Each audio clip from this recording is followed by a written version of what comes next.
Je m'appelle Gian Pietro Michel. Hans-Pierre Michel est en vacances, c'est donc moi qui vais présenter cette réclame. On fait jamais cette offre en plus, mais pour toi, on fait une exception. NordVPN. Alors tu as certainement entendu parler des problèmes de sécurité, on est désolé, mais NordVPN est en train de tout migrer sur ses propres serveurs pour éviter ces problèmes à l'avenir, et il a fini de parler, donc en tant que simple voix off de traduction, je devrais peut-être me taire, ce serait judicieux. Parlons plutôt du code. Une réduc jamais vue sur la chaîne pour Noël. 81% de moins et 4 mois offerts avec le code Linguisticae. Et souviens-toi, tu peux l'installer sur ton téléphone. T'es remboursé d'ici 30 jours si pas satisfait. Ça marche en Chine et il y a une double cryptographie. Alors,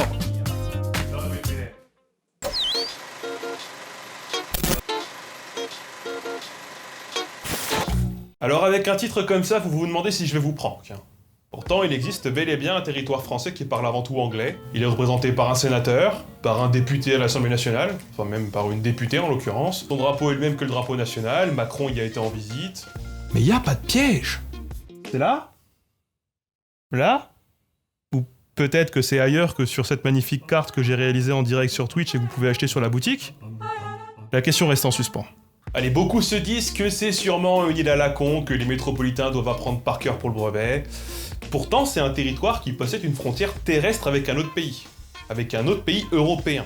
Saint-Tropez ? Tourcoing ? Une sombre ville de Normandie où les Britanniques vont finir leur beau jour ? Vous voyez toujours pas. Bon alors, pour vous aider, je peux vous dire que cette frontière est partagée avec les Pays-Bas. Et là, vous vous divisez normalement en deux catégories. Il y a ceux qui ont trouvé direct, et il y a ceux qui me prennent pour un teubé ou pour un inculte. Alors pour les premiers, bravo, mais en même temps, calmos, ça en redescend un peu là, on n'est pas au championnat régional de GeoGuessr. Pour les autres, comment vous en vouloir ? L'État français lui-même oublie parfois que ce territoire existe, alors bon... Alors bonjour, bienvenue, aujourd'hui on va faire ce magnifique quiz pour savoir si je peux avoir accès à la nationalité française, puisque Sarkozy l'avait mis en place, il y avait un test de nationalité à faire, bon ça a été supprimé ensuite sous Hollande, il faut savoir qu'à la base, il fallait répondre bien à ces questions. Sinon vous n'étiez pas digne, vous ne méritiez pas, et c'était dehors tout le monde, dégagé, bande de merde. Donc la grotte de Lascaux contient des peintures préhistoriques, le drapeau français possède 3 couleurs, Edith Piaf est une chanteuse, le 14 juillet, c'est la fête nationale. Jusqu'à 16 ans, l'école est obligatoire. Bon, pour l'instant, quand même, c'est plutôt facile, on va pas se mentir. Je pense que c'est en bonne voie, je pense que je vais réussir à avoir le test. J'espère qu'il n'y aura pas de questions pièges ensuite. Le régime politique de la France est... une monarchie constitutionnelle, une république à régime semi-présidentiel, une monarchie absolue. Bah j'ai rien dit. Finalement, il y a des pièges, il y a complètement des pièges. Alors je pense qu'ils veulent qu'on réponde une république à régime semi-présidentiel, même si la vraie réponse, normalement, c'est plutôt une monarchie constitutionnelle ou une monarchie absolue. Mais bon, pour le coup, on va répondre une république à régime semi-présidentiel, et puis on va éviter d'abord des problèmes en commentaire, hein.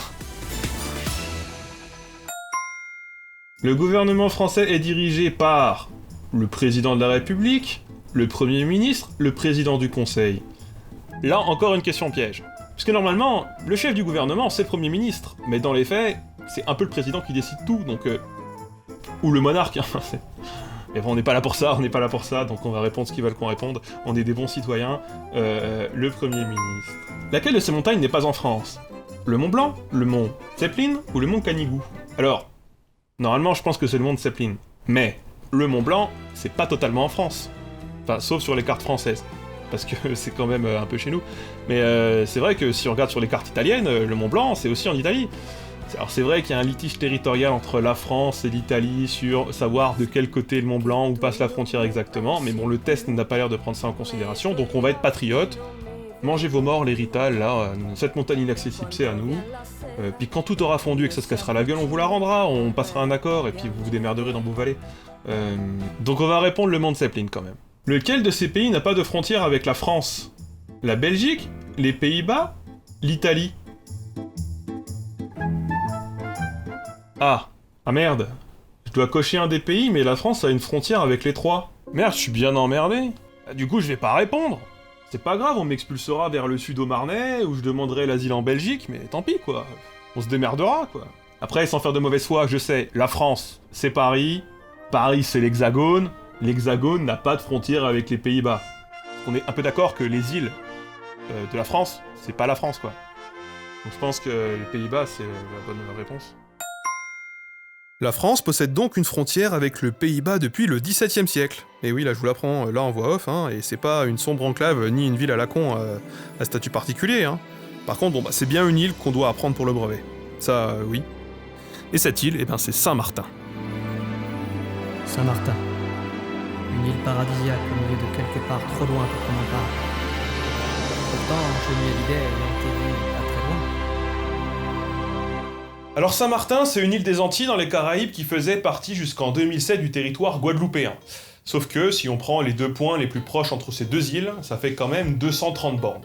Depuis donc, Saint-Martin est sa propre collectivité d'outre-mer. Enfin la partie française, hein, puisque l'île est divisée en 2 selon un axe est-ouest, le sud appartenant aux Pays-Bas, si vous avez suivi ce que j'ai dit juste avant. Du coup, cette île, qui n'est pourtant pas bien grande, possède 2 administrations distinctes. Et de par cette spécificité, la partie française est une région ultra-périphérique de l'Union Européenne, alors que la partie néerlandaise, non, elle est située en dehors de l'Union Européenne. Et là, la question qu'on se pose tous, c'est mais d'où les Français de cette île parlent tous anglais? Et d'où vient cette frontière aussi, bordel, au milieu de cette île? Vous n'aviez pas de place pour tout le monde, vous avez dû faire un tracé, machin, enfin d'où ça vient? Pourquoi? Pourquoi finalement? Enfin je sais pas, d'habitude dans l'histoire, les îles qu'on a colonisées, on s'est quand même démerdé pour que, machin prenne telle île et truc prenne machin. Pourquoi est-ce que on a besoin de la couper en 2 celle-là? Au départ, ce sont les Espagnols qui revendiquent l'endroit. Après avoir sagement exproprié les autochtones amérindiens pour les faire bosser dans d'autres îles. Venga, fuera Salvares. Ahora habrá que curar. Se acabó el tam-tam y la fumeta. Un travail qui les tuera jusqu'au dernier, au passage. Et ben finalement, les Espagnols décident que l'endroit est trop pourrave pour s'y installer. Pues al final, aquí no es gran cosa. C'est alors que d'autres se demandent s'ils peuvent pas venir pour y vivre pépère, quoi. Du coup, les Néerlandais viennent exploiter le sel, les Anglais s'y installent ainsi qu'à Anguilla, qui est juste à côté, où ils développent le sucre, et finalement les Français qui plantent du tabac. Ces derniers sont moins d'une centaine et viennent de Saint-Christophe, d'où ils se sont fait chasser par les Espagnols. Sauf qu'en 1633, ce coup-ci, les Espagnols viennent à Saint-Martin et ils virent tout le monde. Venga, fuera todo el mundo. Aquí está es tierra nuestra. Cette fois-ci, ils mettent l'armée pour bien garder l'endroit et érigent pour cela un fort.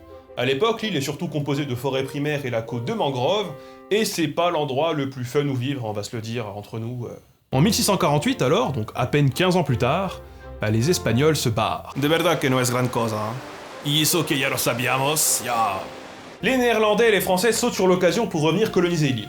Ils se mettent alors d'accord sur une frontière avec le traité de Concordia, encore en vigueur aujourd'hui. Ils mettent en place la libre circulation des biens et des personnes sur l'île, et ils coopèrent pour le développement de cet endroit où tout est à faire. Sauf que les Anglais qui vivent sur l'île même pas située à 5 bornes ne sont pas de la partie ce coup-ci, et ça les emmerde bien. Du coup, ils débarquent en 1672 et ils occupent l'île. It's our home now. You can stay. But you better speak English. Ils sont renvoyés de l'autre côté du canal d'Anguilla en 1679. Parce que ça aurait été trop facile sinon, les Français tentent de prendre cette même île d'Anguilla en 1688, mais ils échouent. Les Anglais redébarquent alors à Saint-Martin l'année suivante, mais cette fois-là, ils exproprient les Français. Ils les évacuent vers Saint-Christophe, c'est-à-dire, là d'où on les avait virés un demi-siècle auparavant. It's our home now. But this time, you can stay. Everybody out. You go back to Saint-Christophe. Les colons français sont finalement autorisés à revenir en 1697 à Saint-Martin. Mais 6 ans plus tard, rebelote avec les Espagnols. Ils revirent les Français de l'île. Venga, fuera todo el mundo. Aquí esta es tierra nuestra, otra vez. Mais les Français récupèrent leur partie en 1706. Définitivement attribué à la France et aux Pays-Bas en 1711, qui collabore pour gérer la colonisation de Saint-Martin, les Anglais ont le seum. We want this island. It's so close to us. It would be nicer on a map. Ils viennent foutre le sbeul entre 1740 et 1748. Ils débarquent côté néerlandais pour atteindre la partie française et en expulsent encore une fois les habitants. Frenchmen out. It's a home now. Les Français reviennent donc en 1748. Après une période de raid de 1756 à 1763, pendant la guerre de 7 ans donc, à l'issue de laquelle la France va notamment perdre le Québec. Vous inquiétez pas, vous resterez à jamais dans nos cœurs. Les Anglais réoccupent l'île de 1781 à 1783 pendant la guerre d'indépendance des États-Unis. We are the retour. puis en 1794 pendant la Révolution française. To play you un mauvais tour. L'île est récupérée par Victor Hugues en 1796 qui vire les Anglais, mais en 1800, alors que Napoléon commence à faire le bourg en métropole, ils reviennent. Guys, let's stop this stupid game. De 1810 à 1815, pendant les guerres napoléoniennes, les Britanniques occupent l'île à nouveau. Seriously, now, leave it to us, please. Please. Et globalement depuis, c'est la paix. Ça a bien été étrange pendant la Seconde Guerre mondiale, la partie française étant fidèle à Vichy alors que la partie néerlandaise est fidèle au gouvernement des Pays-Bas en exil, et donc aux Alliés. Et hormis cette parenthèse, l'intégrité territoriale n'a plus été mise en danger. En revanche, depuis que les Anglais nous rendent plus visite à Saint-Martin, la France a abandonné ce territoire dont le développement s'en trouve fortement pénalisé. L'électrification ne commence qu'en 1963, la télé française n'y est diffusée que depuis 1979, et l'île n'est représentée au Sénat que depuis 2008. Logiquement, l'immigration explose tout au long du XXe siècle, si bien que la partie française n'est en 1962 peuplée que de 4000 habitants à peine. Mais aujourd'hui, grâce aux lois de défiscalisation, la partie française est devenue une terre d'accueil et est désormais peuplée par un peu plus de 35 000 habitants, venus des îles voisines essentiellement, pas de métropole. Enfin, sauf les fonctionnaires et les gens qui ont un peu de pouvoir d'achat et qui restent pas longtemps, etc. Mais je suis complètement en train de vous spoiler la suite de la vidéo, donc je vais m'arrêter là. Et on y parle tant que ça anglais d'ailleurs, ou Alors tout d'abord, petit état de fait. La partie française possède, comme tous les territoires français non autonomes, une seule langue officielle, le français. Et que le français, hein. Le français, et c'est tout. Rien d'autre. La partie néerlandaise, en revanche, a deux langues officielles. Le néerlandais, évidemment, parce que c'est la langue des Pays-Bas, et l'anglais. Forcément, c'est la langue la plus parlée. Au nord, comme il n'existe pas de statistiques officielles linguistiques, impossible d'établir des proportions. Au sud, en revanche, on a des chiffres. Et ça, c'est plutôt cool. La partie néerlandaise a une population qui a 70% native de langue anglaise. Le néerlandais n'est quant à lui parlé que par 3,6% des habitants, essentiellement des retraités ou des Européens travaillant dans l'administration, et comme les premiers ne font pas d'enfants et les seconds ne restent pas sur place très longtemps, cette langue est très peu représentée dans la jeunesse locale, on va pas se mentir. On sait aussi que 95% des pages Wikipédia consultées depuis l'île sont en anglais, qu'une partie importante des habitants parlent créole haïtien, papiamentu ou espagnol, et ce sont là des langues apportées par les migrants. L'anglais leur sert alors de lingua franca, de langue véhiculaire, c'est la langue du commun. Au total, donc, ce sont 96% des habitants de la partie néerlandaise qui parlent anglais, et c'est une langue bien installée localement. Mais pourquoi à cause du cinéma, à cause du Hollywood, à cause du McDonald's? À cette question, on peut répondre non.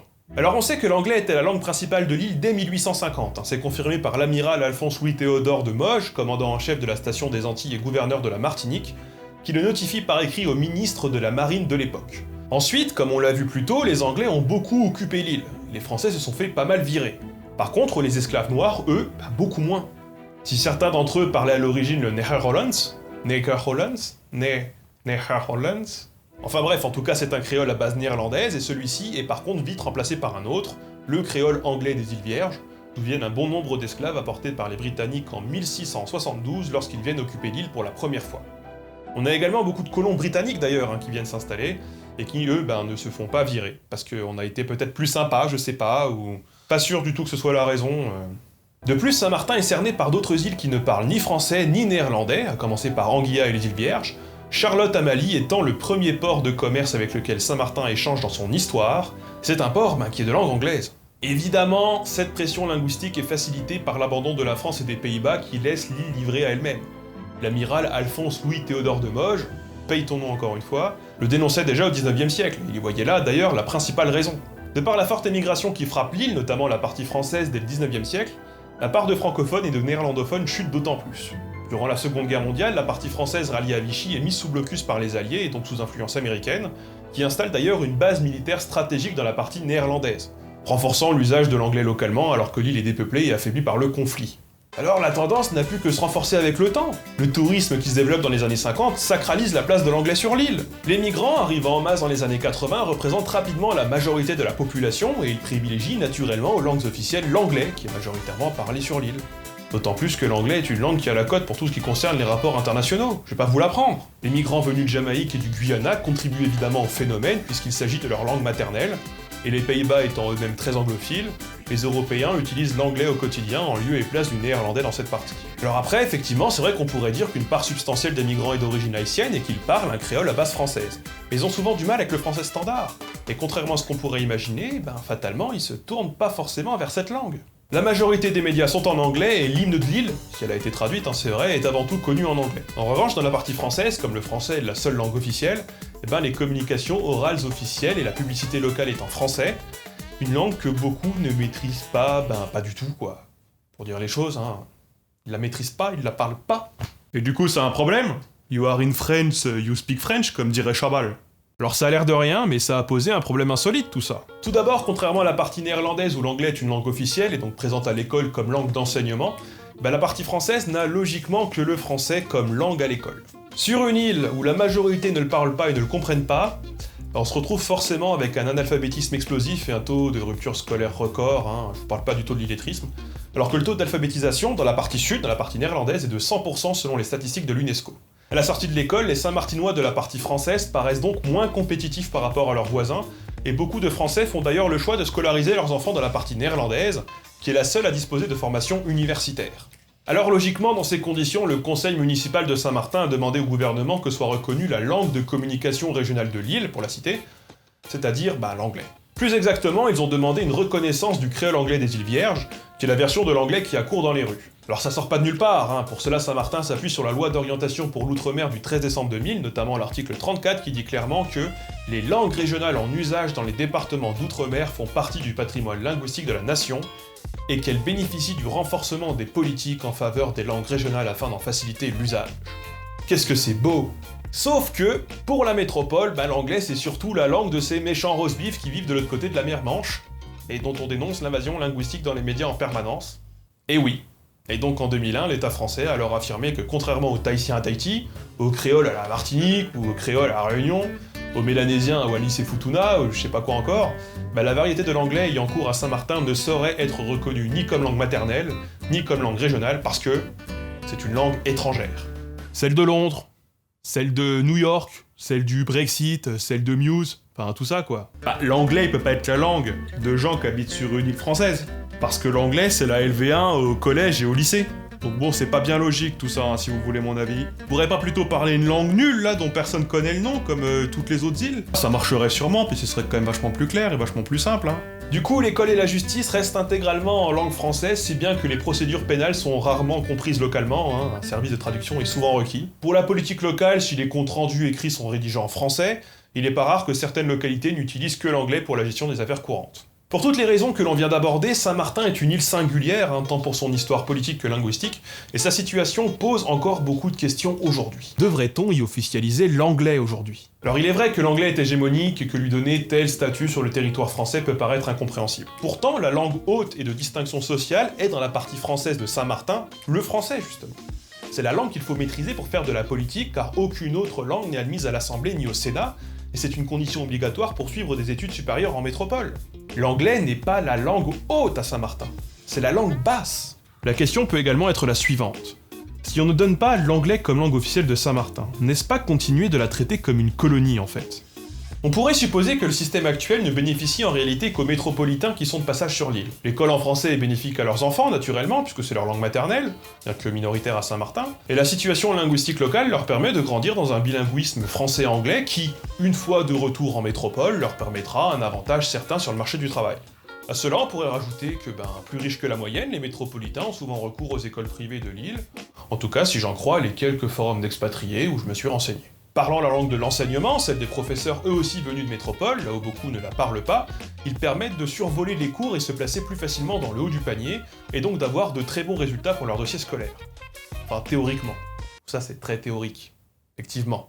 Comme je n'habite pas à Saint-Martin, je ne sais pas si ça peut se vérifier, je n'ai pas trouvé d'informations là-dessus. En tout cas, c'est une réflexion qu'on pourrait se faire. Un système spécifique à l'île, en anglais primairement, serait certainement bénéfique à la population locale, puisqu'ils auraient une éducation dans leur langue, et c'est d'ailleurs le choix que fit la partie néerlandaise dans les années 70, augmentant significativement le niveau d'éducation de sa population. Mais dans la partie française, elle serait préjudiciable aux métropolitains, dont le niveau en anglais serait un obstacle à une bonne scolarité sur place une fois arrivés d'Europe. Enfin, en tout cas, là aussi théoriquement. Et ce sera ma conclusion. Voilà, c'était une petite vidéo qui paye pas de mine pour le mois de décembre. Et puis comme le mois de décembre c'est un mois cool, vous allez passer sur la boutique m'acheter des trucs ou me donner de l'argent sur Tipeee pour que moi je puisse m'acheter des Lego Star Wars sur Amazon. Effectivement, ça me paraît tout à fait cohérent comme plan et tout à fait bien établi, alors je serai de vous, je foncerai, je ne sais même pas ce que vous attendez actuellement, la vidéo devrait déjà être fermée. Tipeee, Utip, la boutique, partage, commentaire, like, j'oublie quelque chose, Instagram, Twitch, suivez-moi. Et puis voilà, je pense que ça suffira. Bon allez, bonne Saint-Nicolas, bon Noël, bon ce que vous voulez, et puis à la prochaine.